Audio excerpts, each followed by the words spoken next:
here's Brody Brazil. No matter if you're somebody who's got complete belief in the A's to actually complete this ballpark project in Las Vegas without any more challenges, without any more problems, or if you're on the totally opposite side, you've got complete speculation, you don't believe it until you see it, no matter which side you're on, there is one thing we all do know.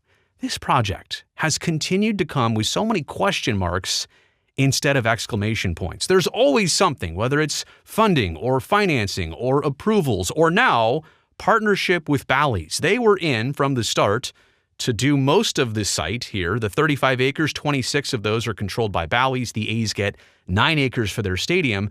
But now Bally's, like when construction should be beginning on their part of the project, they're kind of non-committal exactly in terms of what exactly they'll be doing and if they'll actually be part of this in the long run or if they'll be selling off what they promised to do. And this has always been interesting to me, like the two sides here. The A's are doing one thing and building a stadium, and then there's Bally's, and both are in interesting financial situations, should I say. Bally's is doing several other projects. Their company has gone through public reports where they're not making a lot of money. In fact, they're losing a lot more money than they're making. But this was the A's initial concept and rendering. And if you look at this, you're thinking, all right, Sydney Opera House vibes, a lot of nature down here. This is pretty simple and straightforward.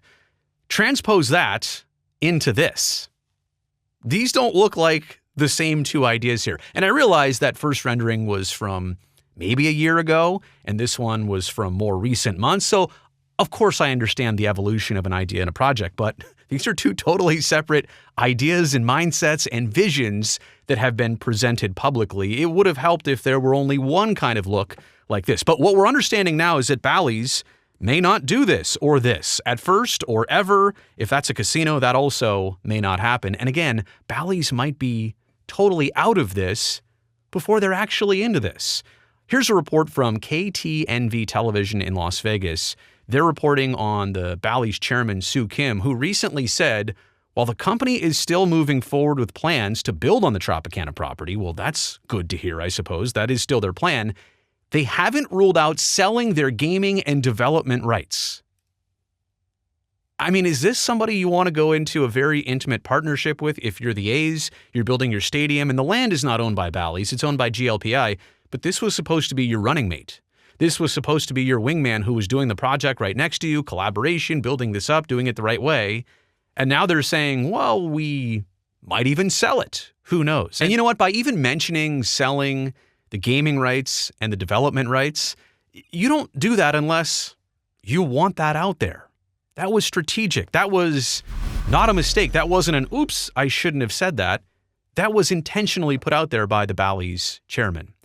And so we get more from this piece and more from Soo Kim himself. I want to read you a couple quotes here so you can interpret it, and then we'll talk about the bigger picture situation later on. Of all the projects that we have in our portfolio, I just told you that Bally's is working on other projects across the country, one specifically in Chicago. There's another one in New York. Vegas is the one with sort of the widest standard deviation of outcomes. I mean, you can do really well in Vegas, and you can do really poorly.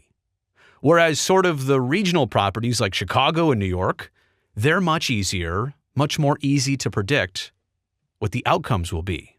Now that shouldn't come as a surprise, but again, what does that mean for this Vegas project? You're doing this, you're building this, and now you're saying it could be risky? Well, here it is. Quote, Vegas has that sort of risk factor. Our response to that risk factor was, hey, we're going to build this slowly. We are excited to build it. That's good to hear. We aspire to be and continue to aspire to be a world-class gaming company. And I think it's hard to be a world-class gaming company without Vegas. So they're almost doing this like because they have to, because you need to have something in Vegas. I'm not dying to do it, sell the rights. But again, never say never. It seems like a carrot that's being dangled out there by somebody with the power to sell this entire project. Now, will they start the project? I suppose. Will they do the casino and the hotels? That's apparently not coming first. More on that in this quote. To be completely frank, we're actually more focused on developing what is called the RED, or RED, Retail Entertainment District, around the stadium to complement the traffic that the stadium brings even before we build an integrated resort hotel and the casino. It'll come in phases. So now we're saying eventually it'll come. That's the plan, but we still might sell out of this entire plan. So here were the original plans back in September of 2025 to build 2 luxury hotel towers, 3,000 rooms in those towers, and the casino.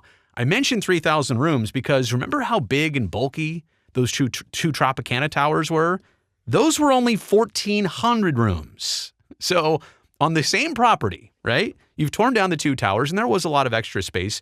On the same property, you're going to do twice the hotel rooms and the casino and 500,000 square feet of retail, dining, and entertainment spaces. You're also going to do a totally separate indoor entertainment venue with another 2,500 seats. And oh yeah, by the way, the baseball stadium, 32,000, 35,000, 30,000, something like that. All of that fitting on the same 35 acres as before, where there was just a hotel with just 1,400 rooms. Now, this is all funded by Bally's, or it's supposed to be. They've got the rights to do this. The landowner is GLPI. They recently said, we've already helped enough. We're not planning to fund any part of this project for Bally. So that brings the question, can Bally's afford this? Is that why they're looking to sell this to get out of it so that they can fund the other 2 projects in New York and Chicago that they're doing? Again, this is just the question mark aspect of the entire situation here. This is not an exclamation point. Yeah, we're doing it. Here's how we're doing it. Here's when we're doing it. It'll time out. This is like, well, maybe we'll sell. Maybe we'll build this down the road. Phases. We'll slow walk it. Is that what you want to hear if you're pumping in $2 billion plus to a baseball stadium or whoever is? Last quote here from Sue Kim. When it comes to understanding that the engine for Vegas are the 45 million tourists that come every year, they have to keep raising the bar for tourists because it's a global market. I think having a $2 billion, literally the best baseball venue anywhere built in the city, is just a statement of intent that Vegas does Vegas, and it does it big, and it does it well. But I want to go back here. I mean, this is the entertainment view and perspective of a Major League Baseball stadium.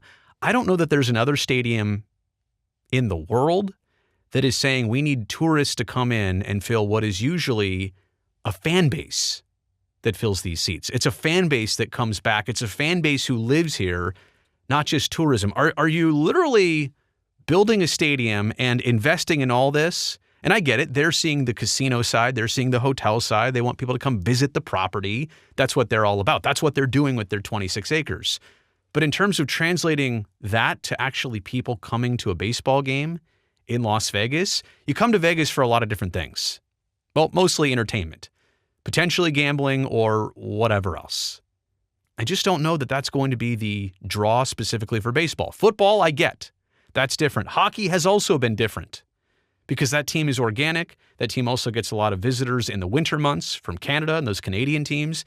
People like to come to Vegas during the winter, but the summer months, pretty much 81 home dates a season. Again, I think the disconnect here is that this is going to do so well because of the global market and because of tourists. No other Major League Baseball team operates that way. So that's just the disconnect here, that all of this might be successful because of what's here. I mean, how about what is here? Usually a baseball team has to be good, has to be relevant, has to grow a fan base. It's the business angle. It's the outsider's view of what this project is all about. So I just wanted to share that update. It's interesting that the project is moving forward. We can see construction happening at the ballpark site. What goes around it? When does that happen? Is that also going to be a complete question mark and disaster? Remains to be seen. Let me know what you think about all this in the comments section below. Bally's involvement in all of this. Honestly, maybe is it just best for that entire situation if they do sell and get somebody committed to come in?